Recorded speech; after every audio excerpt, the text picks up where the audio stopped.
I'll try to do my best to cover what we missed because of the inconveniences in connecting to you.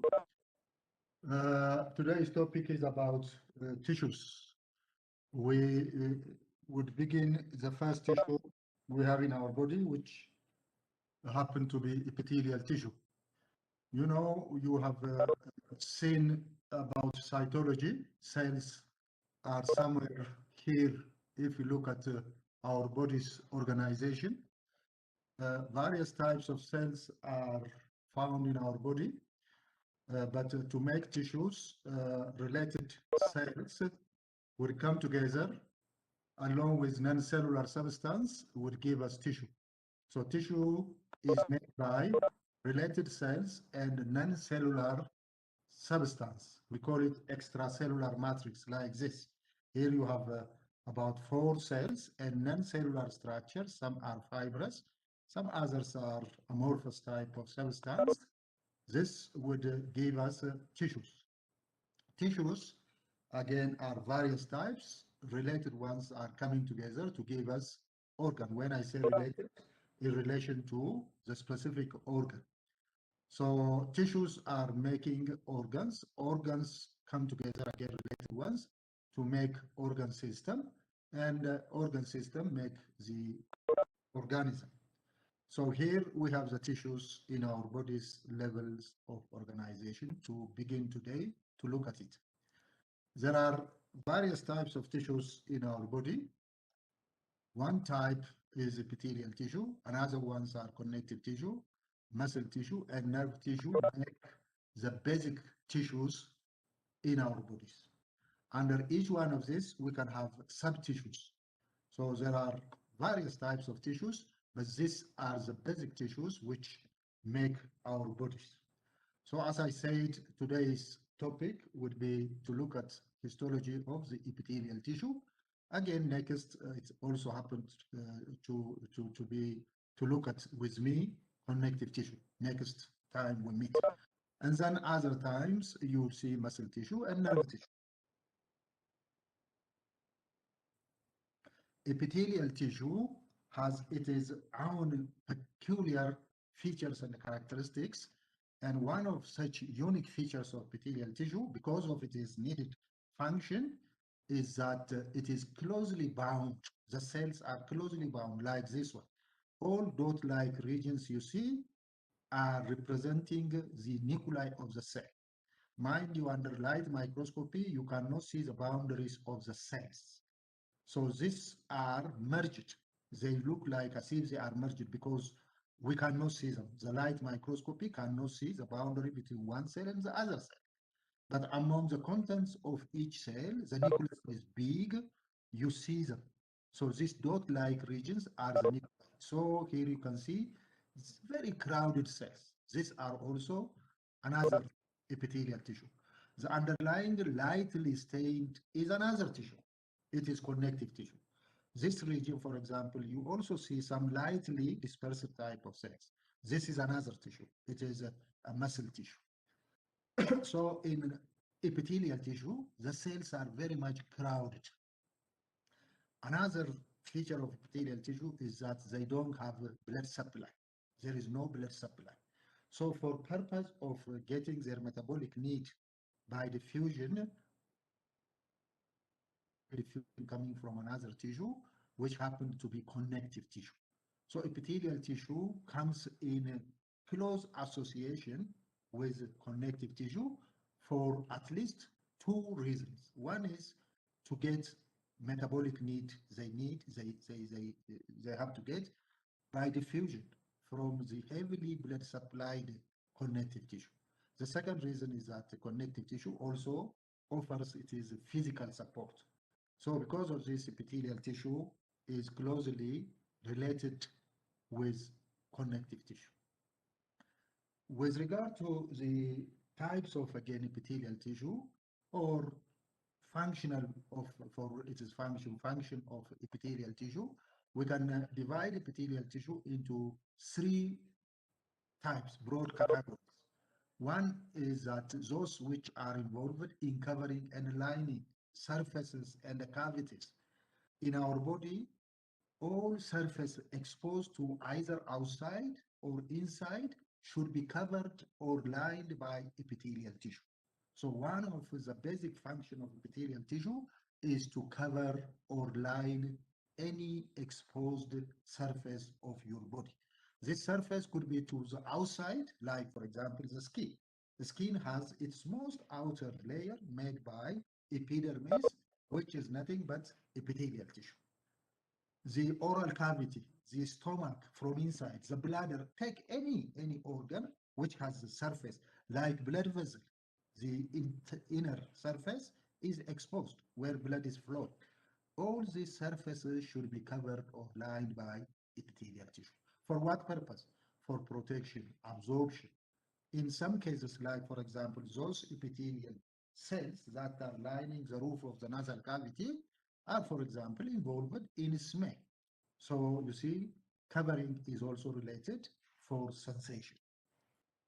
Another group of epithelial cells are for secretion as glands.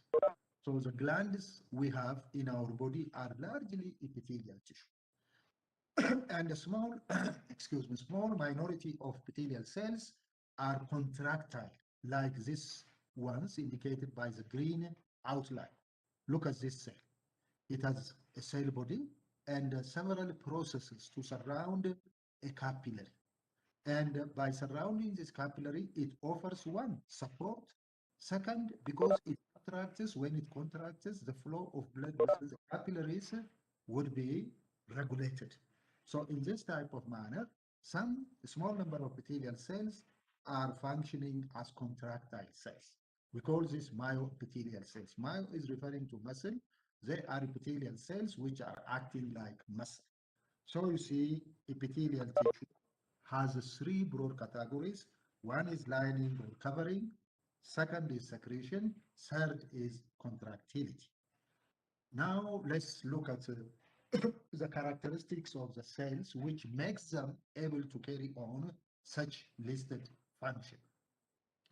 When you look at the epithelial cells, I told you this is a diagram of epithelial cells. I told you that the cells are crowded. Inside this lightish grayish outline is connective tissue. You don't even see a cell here, but assume there are cells, but not as much as this one. This one is epithelial tissue. This one is also epithelial tissue. So the cells are crowded. And these cells are polar. They have at least three surfaces. One surface is facing the environment outside or the interior of a cavity. We call this apical surface. It is here indicated by number 1. Then a second surface is the basal surface, the opposite surface. We call it basal surface. And the surface that are facing neighboring cells are lateral surfaces. So epithelial cells have three surfaces: apical surface, basal surface, and lateral surface. And to meet their function, depending on the type of epithelial cells we have, some of the epithelial cells have the following type of apically located structural modifications. Some have microvilli, some others may have stellocelia, some others may have cilia, some others may have flagella. But that does not mean that all and every epithelial cells should have to have any one of these on their epithelial, on their apical surface. That's not the case. Instead, I'm saying in some of the epithelial cells on the apical surface, you may see any one of this surface modifications. Are you with me? Those of you who may be outside, okay, I can see you. All right, okay, thank you. Okay, I'll continue. So let's now look at each one of these. Let's begin with microvilli. Microvilli is a plural form of microvillus. Villus is a projection. We have a villus from the surface of the plasma membrane of the apical surface of these cells projected out to about 2 micrometers in length and just less than 0.1 micrometer in width. They are very tiny. These are not visible distinctly by light microscopy. They are, however, visible by electron microscopy. When we see them by electron microscopy, they are erect like this, like this. This lower part is part of the cytoplasm of the cell. This is the plasma membrane of the cell. From the plasma membrane, look at projections of the membrane is running out. They are in thousands from one cell. They look like this one. Not even this one. They are very tiny, micro, this one, the lower one, this one, in this diagram. In a cross section, they look like this. They are bounded by plasma membrane, and in the core, we have protoplasm extending into the core. Within the core, in order to make this microvilli erect, we need to have microfilaments, mainly actin containing. Microfilaments are linked one with another, and these microvilli are running from more apical aspect, from an amorphous type of region, deep into the apical aspect of the cell, where we again have plenty of filaments. We call this a terminal web. So from terminal web to up to the tip of the villus, we have the supporting microfilaments. And all this is in order to increase the surface area of such cells. So the function of microvilli is to increase the plasma membrane's surface area. You can now expect this type of microvilli need to be located or found in cells that are involved in exchange of substance or absorption across the surface. So that's the whole purpose. So they are to increase surface area. I told you we cannot see this by light microscopy. But when they are covered by glycocalyx, you know glycocalyx is a carbohydrate projection from the plasma membrane. Along with the glycocalyx, the microvilli appear to you under light microscopy as faint striations from the upper part of the plasma membrane. Mind you, look at this one. This is a structure within our small intestine. I took it just as an example.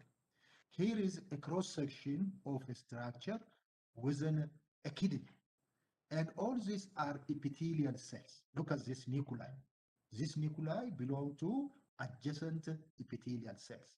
Here you can see these are the nuclei. This dense outline are all the nuclei. The core here is a connective tissue. So here you have plenty of epithelial cells lining one upon another, and this one are found, for example, in a small intestine from a structure named as villus. I didn't say microvillus, it is a villus.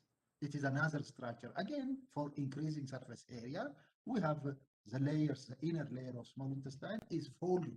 It is projected again to give us villi. We name this one villi, but I am not in the villi now, I'm in the microvilli. Here also there is a tube, and this tube is lined by cells. And on top of this, we have the microvilli appearing like this, faint striations. And we call this, when the villi are of uniform length, we name them as a straight border. When the villi are, the microvilli are not of uniform length, they would give us what are named as brush borders. So that's all we see by light microscopy. But under electron microscopy, you can see them very clearly in cross section appearing like this, in a longitudinal section having such an erect outline. So that's what microvilli are, for increasing surface area. But in some other cells, few cells, the microvilli are cylindrical and branching. Because they are long and cylindrical and branching and they are not uniform, they are named as sterocelia. They are not cilia, but the name is misleading. They are microvilli.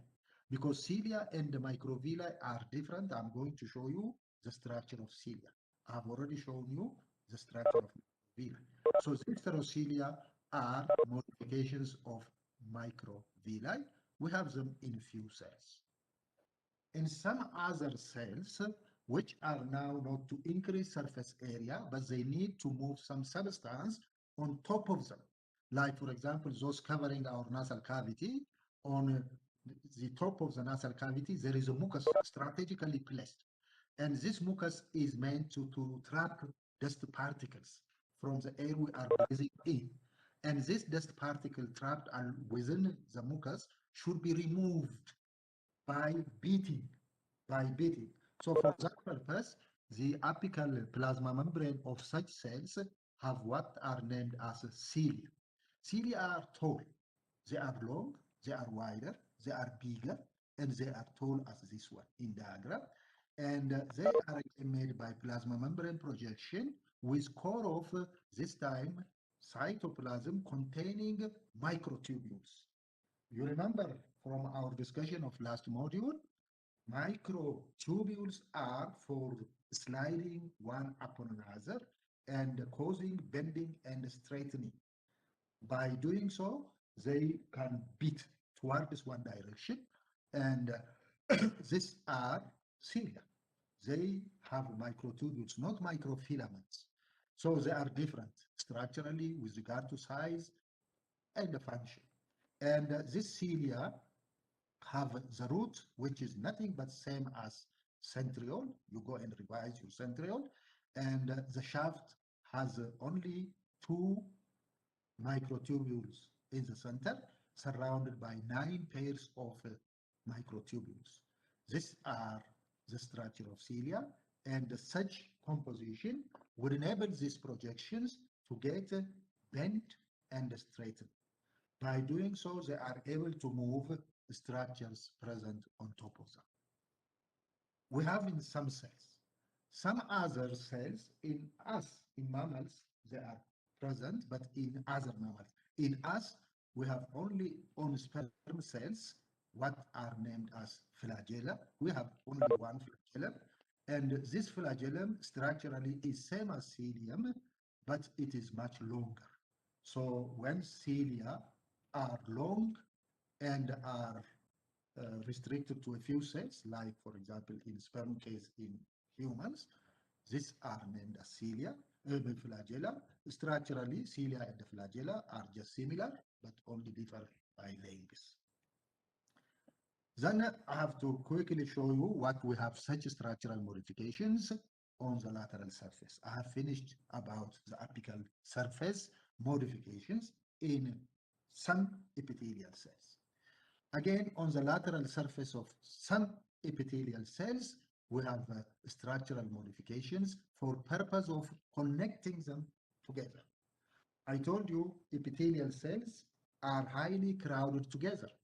They are sitting in such a crowded nature because of one, electrostatic forces generated from the plasma membrane of each cell, which makes them keep at a distance of only 20 nanometer apart. But in addition to this electrostatic forces which hold them together, we have in a given region, most apical region of the lateral surface, structural modification, which are meant largely for connecting one cell with another cell, as well as in one case, gap junction, in addition to connecting one cell with another, to communicate the content of one cell with another cell.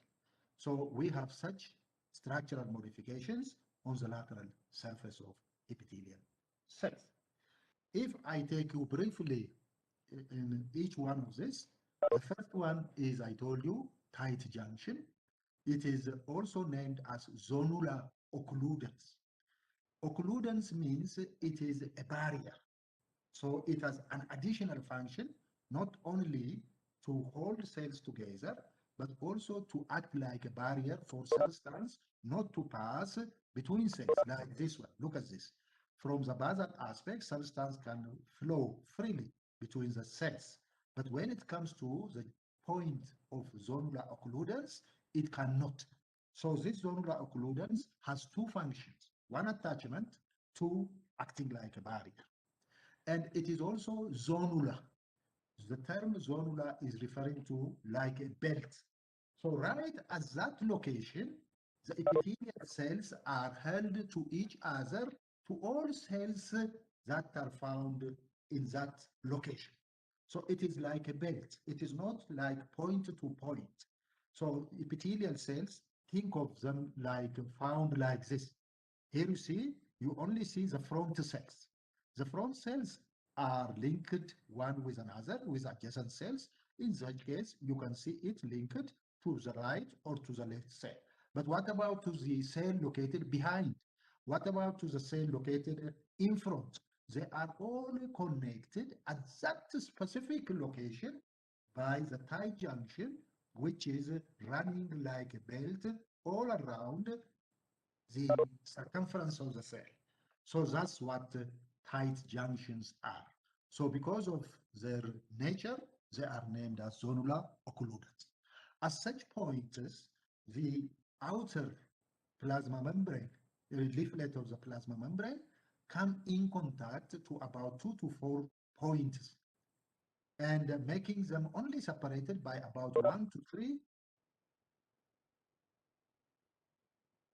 transmembrane proteins like this one. This is a tight junction. You see, at about 3 sites, they have now come in contact, and right at such a location, transmembrane protein. I told you, you remember from last module, on the plasma membrane, we have proteins that may cross the plasma membrane.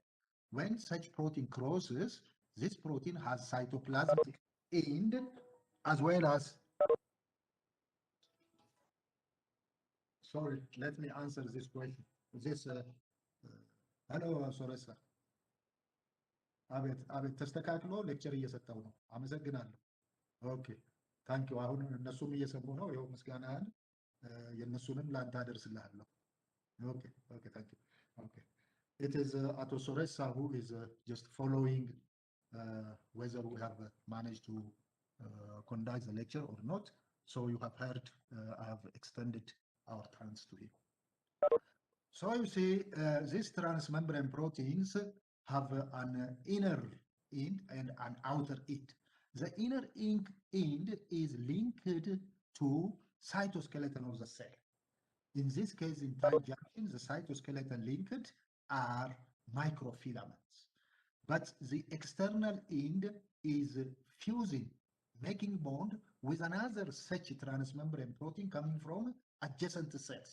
Such transmembrane proteins are about 40. They are plenty, they are different types. And out of this, the most common ones are occludin and claudin, are transmembrane proteins which are fusing in between the adjacent cells. So you see, this type of transmembrane proteins are not linking only the plasma membrane, but they are also linking the cytoskeleton. Because I told you, from inside, the cytoskeleton, specifically at this location, actins are linked to the intracellular end of this transmembrane proteins. So you see, the actin of this cell and the actin of adjacent cells are also held together. So you see how strong such a communication, such attachments would be.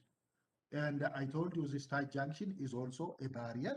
So acting like a barrier, it cuts the paracellular environment into two.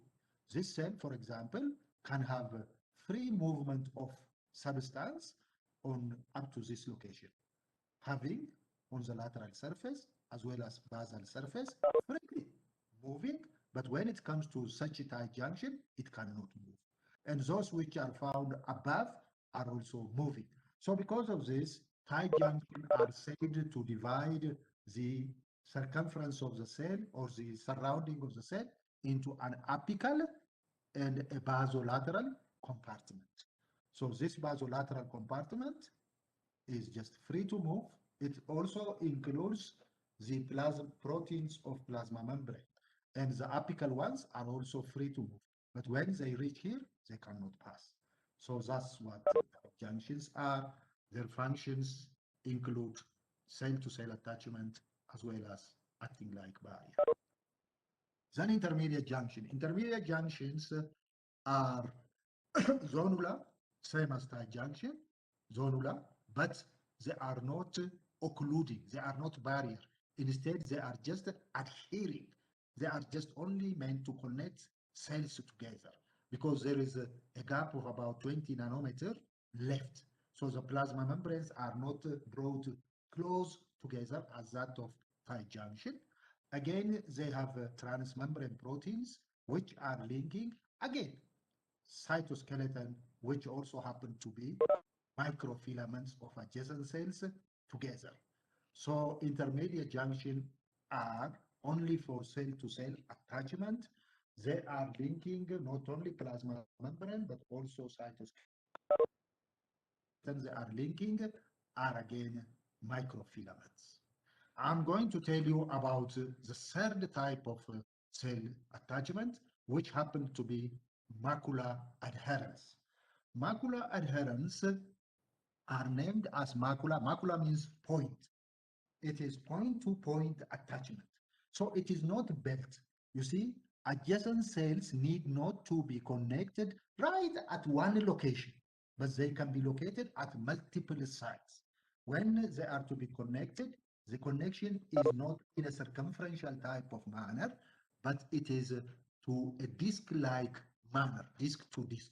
Two cells would contribute some structures, and with reciprocal structures, they are linked together.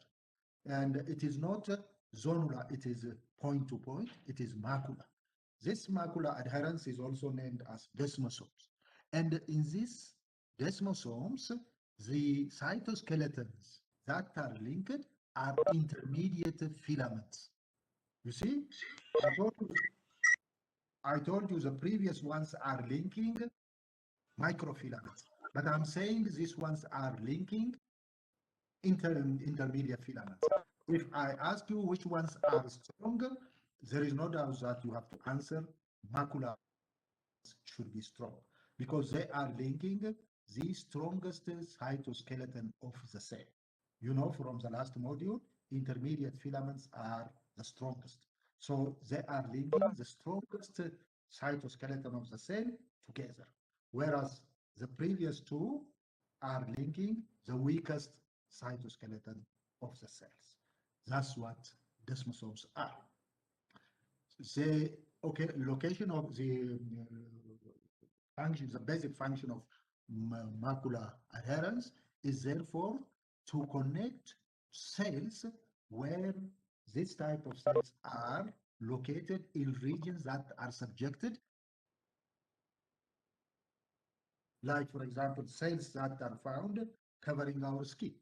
In such cells, there is repeated tension coming from our day-to-day activities. So this type of cells have to be linked together tightly. When I say tightly, it is not, I'm not saying about the tight junction, but I'm just referring to the strong type of attachment. And for this type of attachment, the type of cell attachment is macula adherens. I'm also telling you that these macula adherens are located at a multiple location. And then below, these are all going from apical to basal in such listed order. These are also named as communicating junction, electrical junction, and others because they are also to link this time not the cytoskeleton, but the cytoplasm of one cell with another cell. Because the connections is to be effected by tubes. These tubes are cylindrical, made by proteins. These proteins are again transmembrane type of proteins, and they are found like this one as patches, as multiple all along the lateral surface in that given region. They come as multiple. Here is one gap junction, another gap, another gap, another gap junction.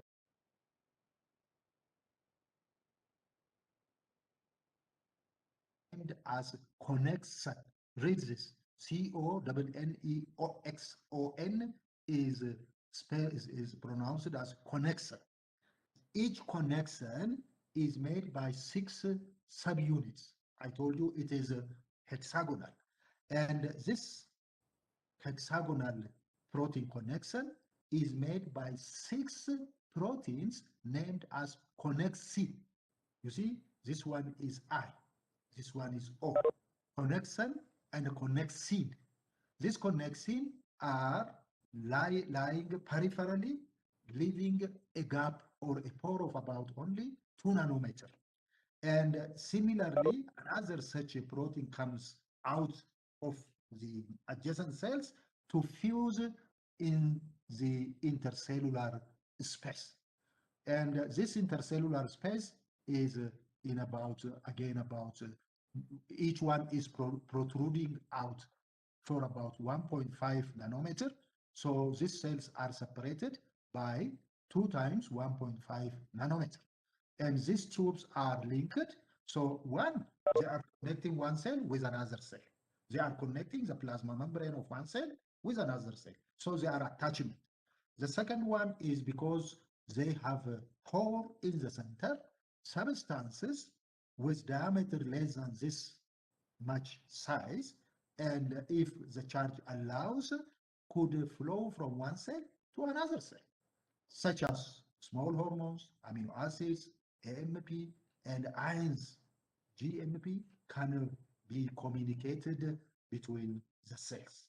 So this also have two functions: tight junction to function, gap junction to function, and other ones have one function. This type of structures are not visible by naked eye, by not let alone naked eye, by light microscopy.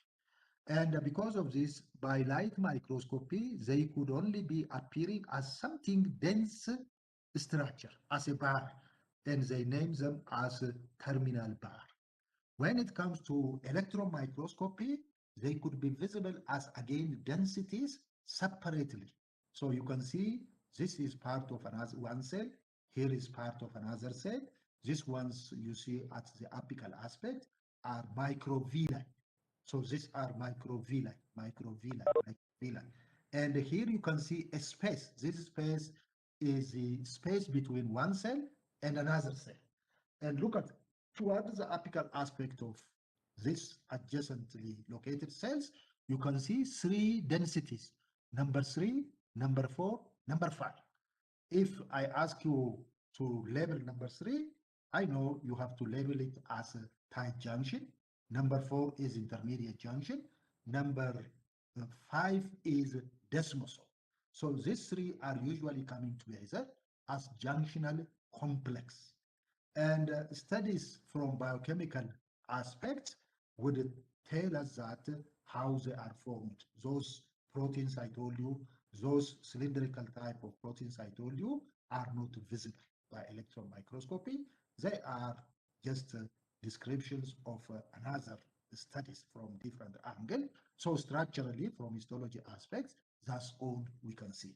So under electron microscopy, they are named as junctional complex. By light microscopy, these are named as terminal bars. Then the basal surface. The basal surface is the surface that is facing another tissue. I told you usually the next tissue is connective tissue. In some cases, epithelial tissue of two epithelial tissues may come together.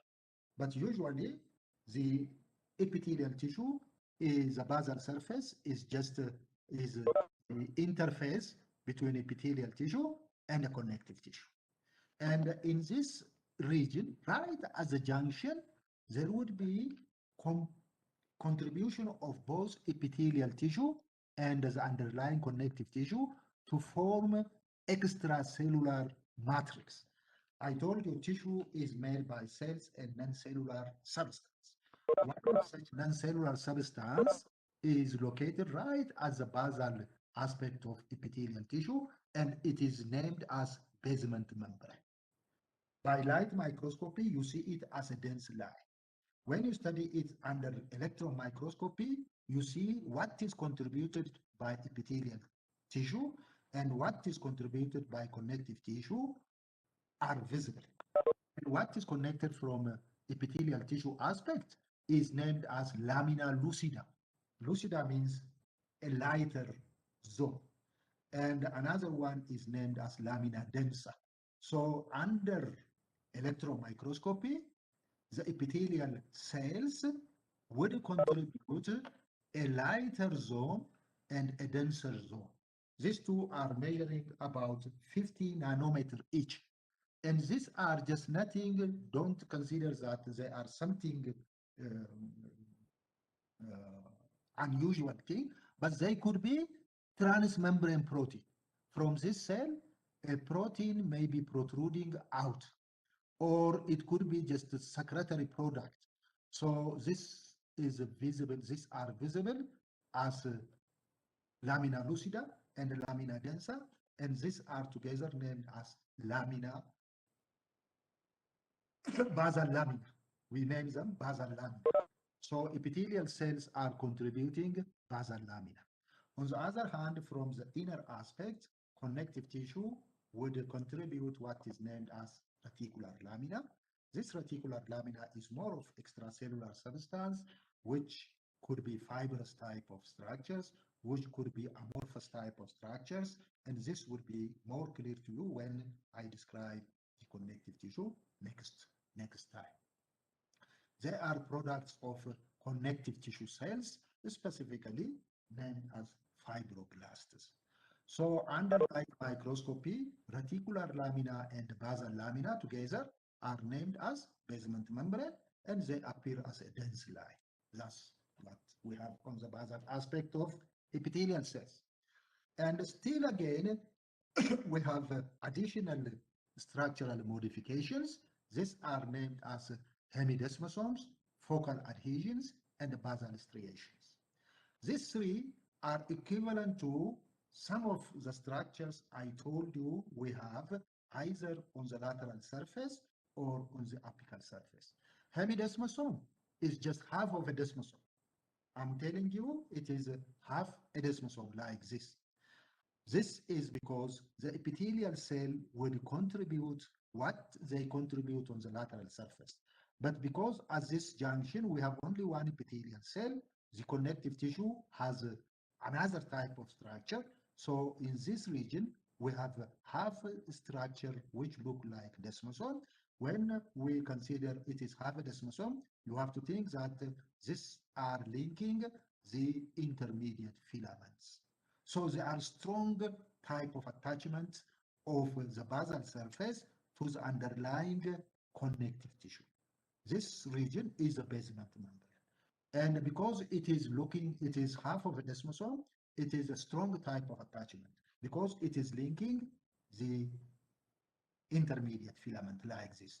Transmembrane proteins come, and this transmembrane protein are linked from inside to intermediate filament, from outside to matrix, to non-cellular substance of the basement membrane. Another such structural modifications we find on the basal surface are named as focal adhesions. They are same as hemidesmosomes, but they are linking not intermediate filament. Instead, they are linking microfilament. So these are weaker. These are also attaching the cells to the underlying basement membrane, but they are not strong as hemidesmosomes. So we need, for example, in cells which are more mobile, more of focal adhesion. Whereas in cells which are more of stationary, we need hemidesmosomes. That's their difference. And then the other type of structural modifications we may see in some epithelial cells is for increment of surface area. Same as in the apical surface, the plasma membrane should be folded to increase surface area. In the apical surface, it is the projection. The plasma membranes are projecting out, giving us what are named as villi. We name them microvilli. But in the basal aspect, the plasma membrane is not projecting out. Instead, it is folding inside, giving us what are named as plasma membrane infoldings. So we have not projections, but infoldings. And this type of structural modifications are needed in regions which are involved in actively, sorry, what did I do? So okay, it's now resolved. Actively transporting ions which also need large amount of mitochondria. So under light microscopy, you see only this as faint striations, but under light electron microscopy, you see these ones are formed by plasma membrane enfoldings along with the mitochondria. The mitochondria and such foldings under light microscopy appears as striations, same as the straight border we named for microvilli, here name it as basal striations. That's what the basal aspect of such epithelial tissue. Then we have more to say in the coming few remaining time about the different types of epithelial tissue. I told you we have to divide. Like, for example, I told you those which are covering and lining. I told you there are also which are involved in secretion, and we don't speak much about those which are involved in contractility. So the remaining time would be devoted to look at those covering epithelium and then those which are involved in secretion. So far, I have told you just briefly what you need to know about the special, unique features of epithelial cells in making epithelial tissue.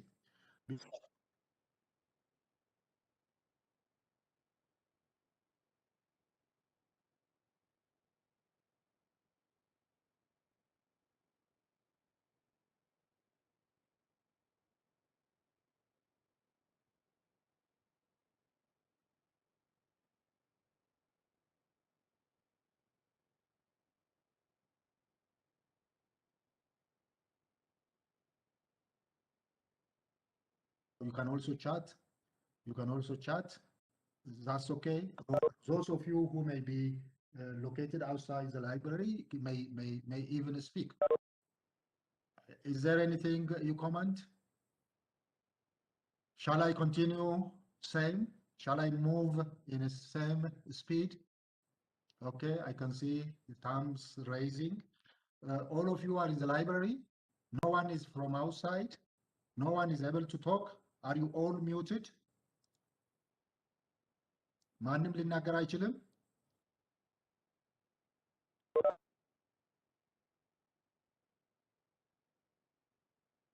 ምንም ኮመንት አላገኘውም። አቤት? Is there anyone to speak? ሁላችሁም ሚውትድ ናችሁ? Mute all. Mute all. Mute all. No, እሺ ሁላችሁም ትሰማላችሁ። Okay, we are in the library. We cannot speak. Are you all muted? I don't know why. You are all muted. Unmute all. Okay, maybe. Are you now unmuted? Can anyone speak?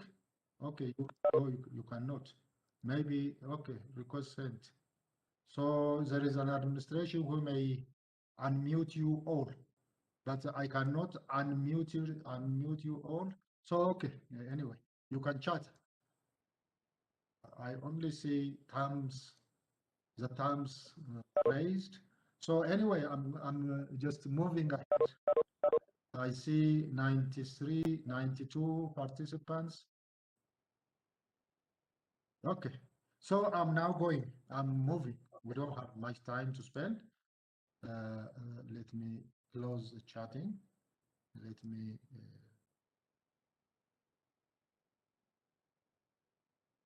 okay, pause this. Okay, sir. Resume. Okay, I will do that. Thank you very much. Yes, we are. Okay, I'll resume. Okay.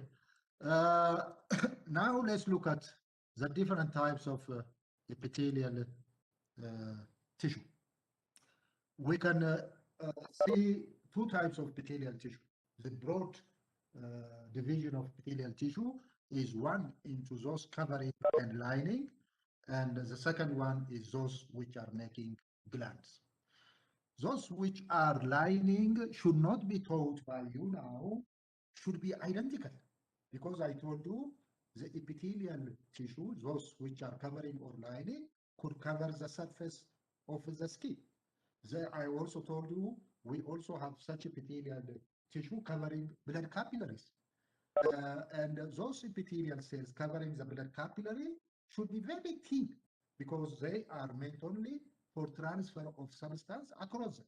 So they should have to be only a single layer and should be a type of cells which should be closed very quickly. But those which may be covering the skin should be thick. They have to be multiple layers.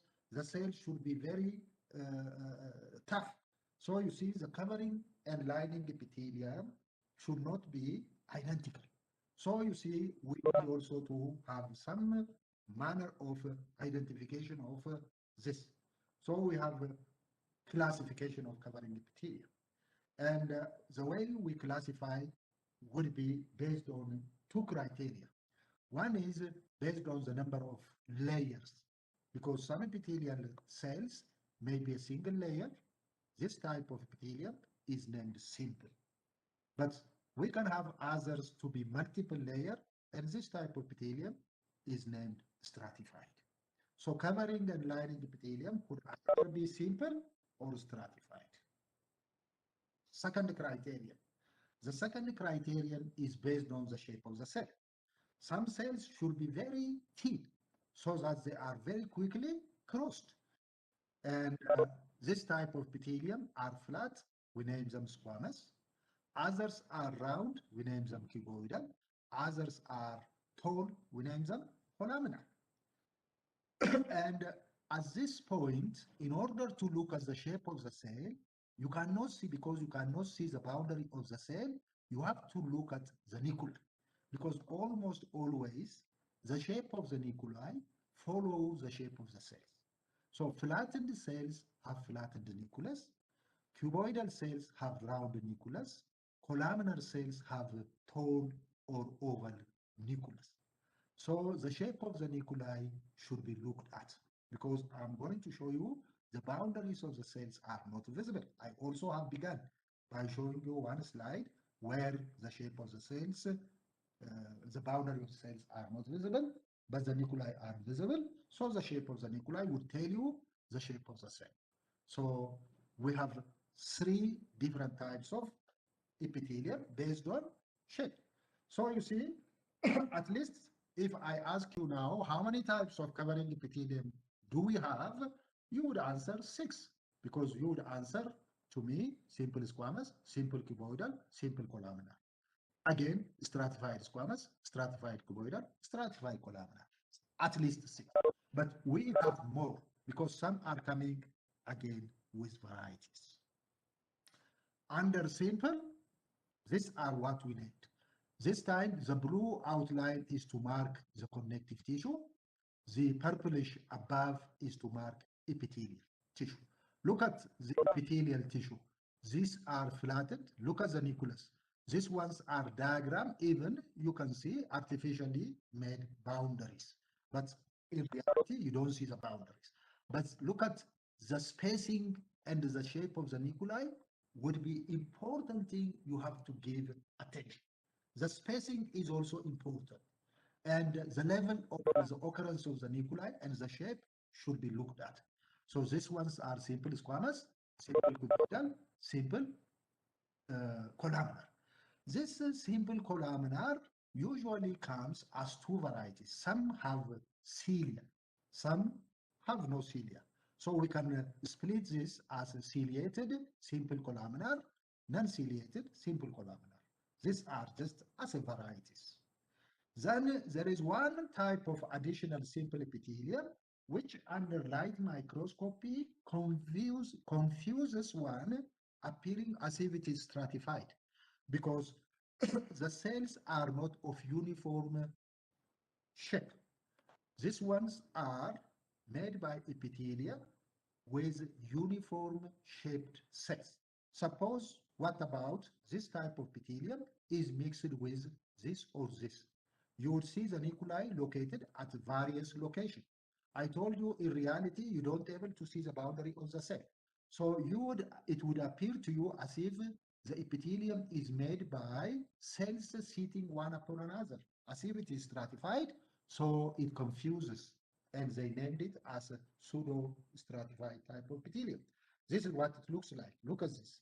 All cells are resting on a common basement membrane, but the cells have different shape. And because of this, the location of the nuclei and the shape of the nuclei may not also be similar. And because you don't see the boundary of the cells, this one may confuse you. It is stratified, but in reality it is not, because they are named as pseudo-stratified epithelium. Many of the pseudo-stratified epithelium are ciliated, so we can have them as ciliated pseudo-stratified epithelium or non-ciliated epithelium. So under simple, you can have at least 4 types. If you add ciliated or non-ciliated, you may even have more. Usually the cilia are found in those which are columnar or pseudo-stratified ones. Then when it comes to stratified type of epithelium, this is what they look like. But there is one problem now arising. Look at this epithelium. Usually in stratified epithelium, all cells are not of uniform shape. Look at this epithelium. The basally located cells are columnar. The middle located cells are sort of round, cuboidal. The superficial ones are squamous. So what shall we call this? Shall we call it stratified squamous, stratified cuboidal, or stratified columnar? For this, there is an agreement where you need only to see cells located at the most superficial aspect toward the surface. So this one should be named as stratified squamous epithelium. So that's how we name stratified epithelium in our body. This stratified squamous epithelium again comes in 2 varieties, because some of them, especially those which are lining our skin, need to be very tough. Those which are found more superficially need to be very tough by having in them specifically many intermediate filaments linked with some additional proteins to give us a protective type of polypeptides named keratin. This keratin is important to offer mechanical protection to those exposed cells. So stratified squamous epithelium may have those superficial cells full of keratin. In this case, we name them keratinized stratified squamous epithelium. They look like this. But some others may not need this type of keratin. We name them as non-keratinized. None. K is missing here. Non-keratinized. N-O-N-K. Keratinized. K is missing. Non-keratinized stratified squamous epithelium, like in regions which are subjected to repeated friction. The skin is not subjected to repeated friction, but it is subjected to sort of mechanical, physical friction forces, but that's not repeated. If you make it repeatedly move your finger over the skin would be damaged. But this is not the normal friction it is subjected to. But we have our internal tubular structure, such as our pharynx, our oral cavity.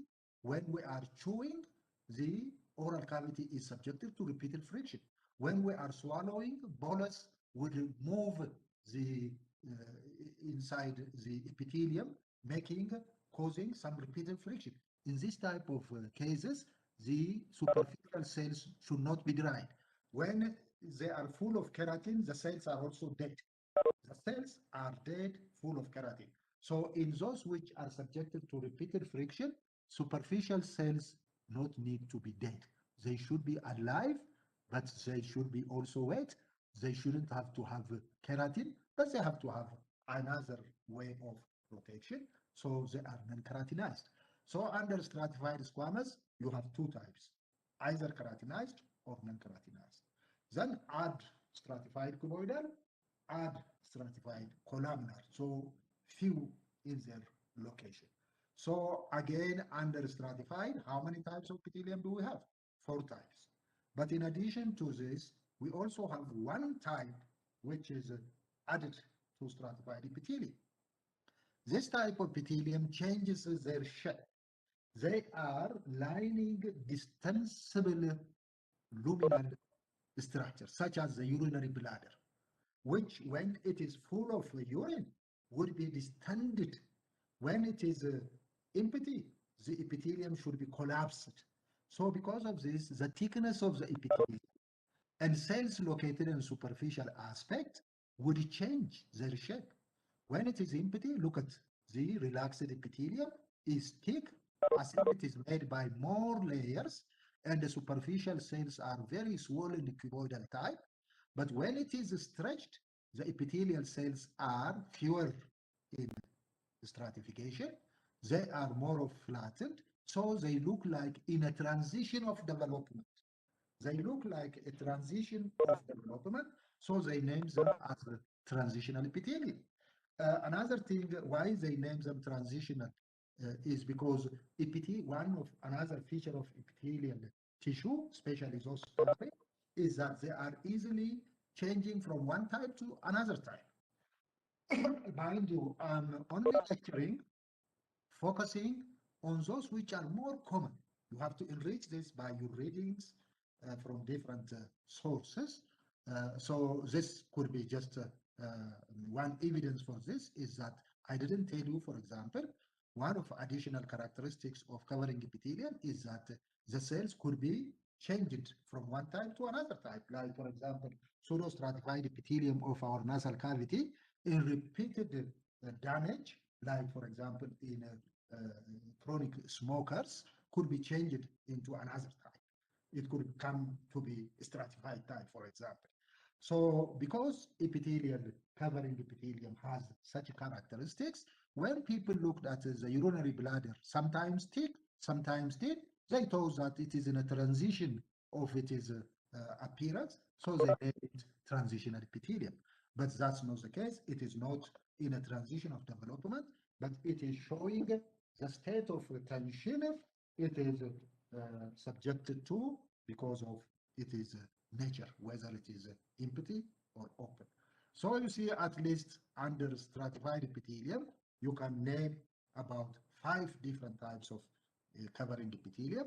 Under simple, you can name at least about 4 types of epithelium. So that's what I can tell you as to the covering or lining type of epithelium.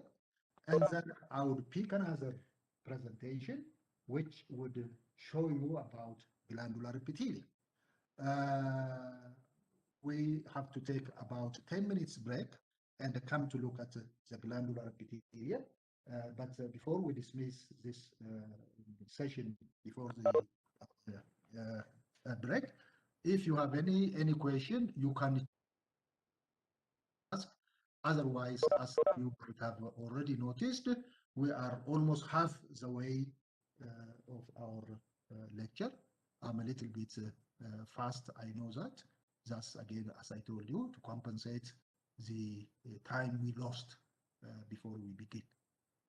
So saying this, if you have anything to ask, chat or ask. Otherwise, some of you who may not have such a question may leave temporarily for a break of 10 minutes.